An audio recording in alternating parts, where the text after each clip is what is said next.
Who at that time was causing the violence, and what did you see as the political objectives? It was essentially Jaish al-Mahdi. There was no Al-Qaeda or Sunni element to this at all. It was sheer violence by people who were armed by the Iranians. I suppose.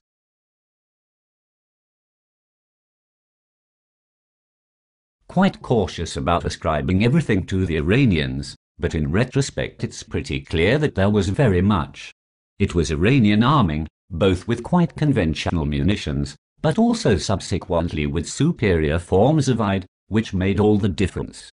People were ready to receive them, but it was Iranian arms which made the most difference. I'll come on to the Iranian position in a moment, but what degree of support did they have from Iraqi political figures or groups? Well, that was unclear.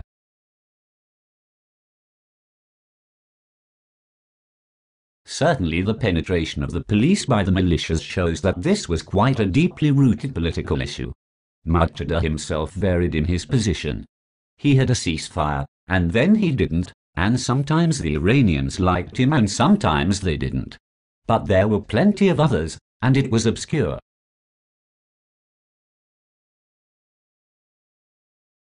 Exactly what the interrelationships were and who was backing the violence at what stages. Did the obscurity become less obscure or did it remain a problem? Essentially it became less obscure, and it became Sadrist.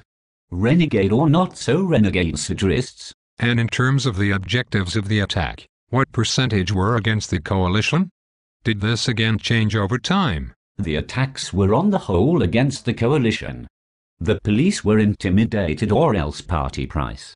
I remember reading about if you went around the police stations in Basra, each one would have an affiliation.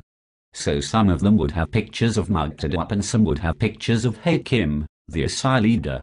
So each police station would be, as it were, dominated by a particular trend.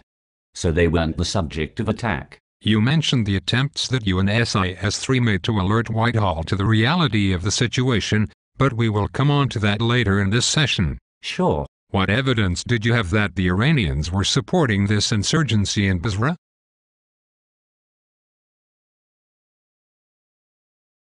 Finally, there was the forensic evidence from the munitions.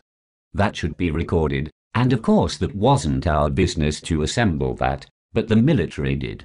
What you saw happening was that to begin with the Iranians were quite cautious, and the sorts of weapons they supplied were commonly available. So it could always be argued they were left over from the Iran-Iraq war, because of course there was a lot of ordnance left lying around, a lot of Iraqi arms dumps left lying around. But as the thing went on, they became bolder and less constrained in what they supplied, and then eventually there were very definite types of weaponry which were only made in Iran and can be forensically linked to Iran, set up to organize proxy forces abroad. So they are responsible for the relationship with Hezbollah in Lebanon. Equally they were responsible for the Badr Corps, when the Badr Corps were in exile in Iran. Subsequently they retained links to the Badr Corps, but the Badr Corps went mainstream. They were subsequently responsible for links to rejectionist Shia groups.